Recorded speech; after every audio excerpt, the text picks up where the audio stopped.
She walks in beauty like the night of cloudless climes and starry skies.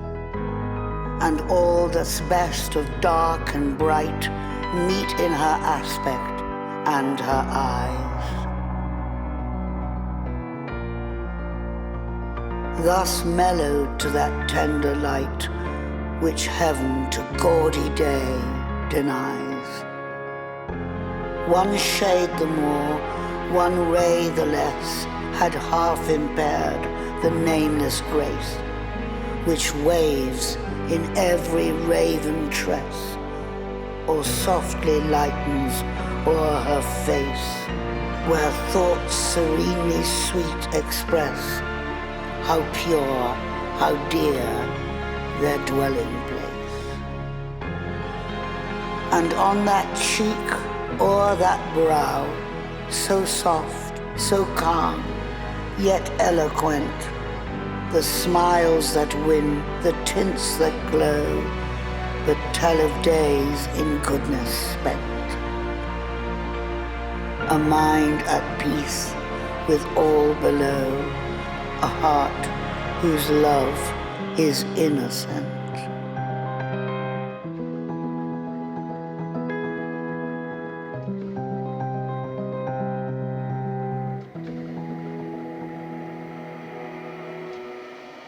Let me make the songs for the people, songs for the old and the young, songs to stir like a battle cry wherever they are sung.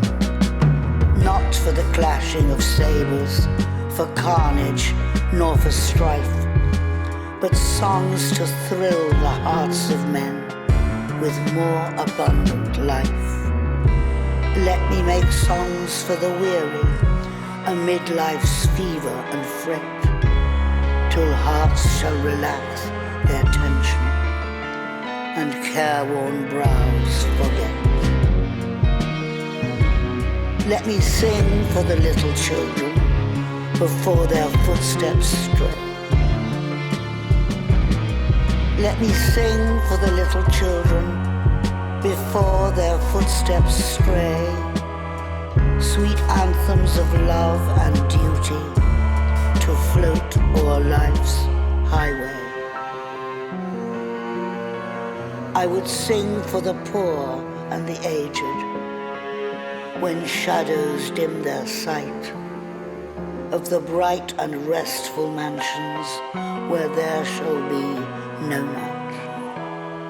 Our world, so worn and weary, needs music pure and strong to hush the jangle and discords of sorrow, pain and wrong. Music to soothe all its sorrow till war and crime shall cease and the hearts of men grown tender girdle the world with peace.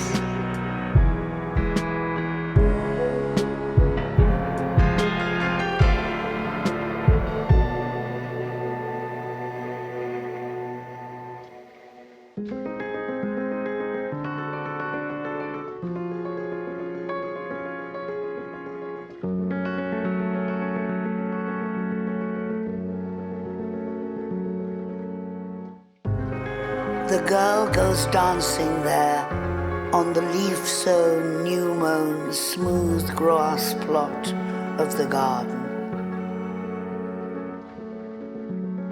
Escaped from bitter youth, escaped out of her crowd or out of her black cloud, our dancer, our sweet dancer.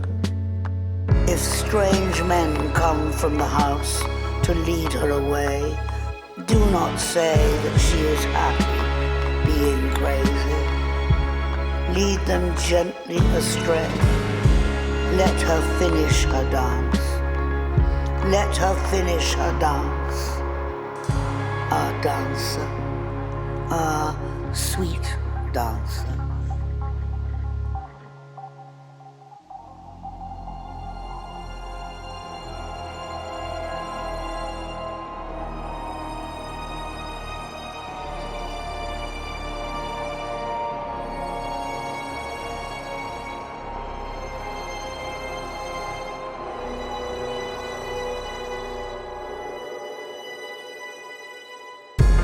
Laura started from her chair, flung her arms up in the air, clutched her hair. Lizzie, Lizzie, have you tasted for my sake the fruit forbidden? Must your light like mine be hidden? Your young life like mine be wasted? Undone in mine undoing, and ruined in my ruin. Thirsty, cankered, goblin-ridden, she clung about her sister, kissed and kissed and kissed her. Tears once again refreshed her sunken eyes, dropping like rain after long, sultry drought, shaking with anguish, fear and pain. She kissed and kissed her with a hungry mouth.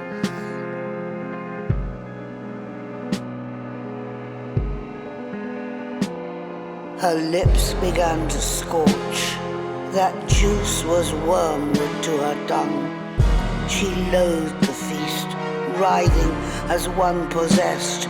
She leapt and sung, rent all her robe, and wrung her hands in lamentable haste, and beat her breast. Her locks streamed like a torch borne by a racer at full speed, or like the mane of horses in their flight, or like an eagle when she stems the light straight toward the sun, like a caged thing freed, or like a flying flag when armies run. Swift fire spread through her veins, knocked at her heart, met the fire smouldering there, and overbore its lesser flame. She gorged on bitterness without a name. Ah, fool, to choose such part of soul-consuming care. Sense failed in the mortal strife. Like the watchtower of a town which an earthquake shatters down. Like a lightning-stricken mast, like a wind-uprooted tree, spun about like foam-topped waterspout, casting down headlong in the sea. She fell at last.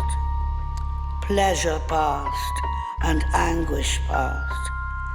Is it death or is it life?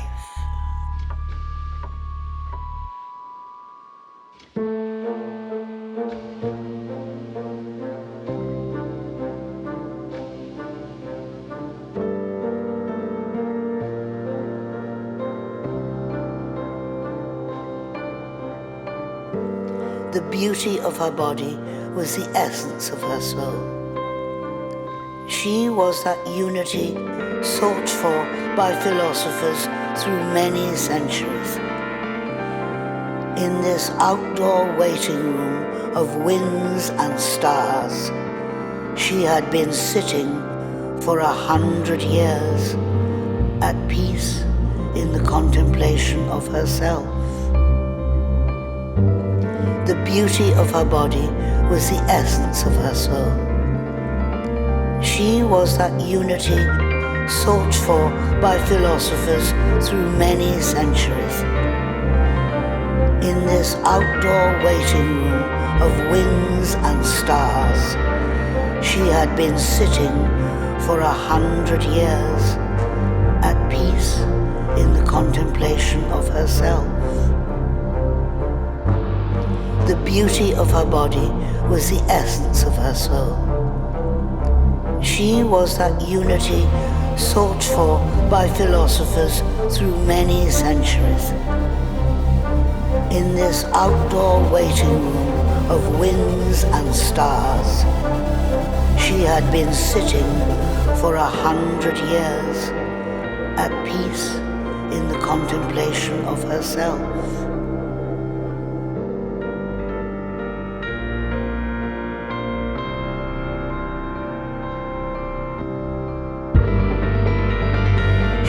been sitting for 100 years at peace in the contemplation of herself.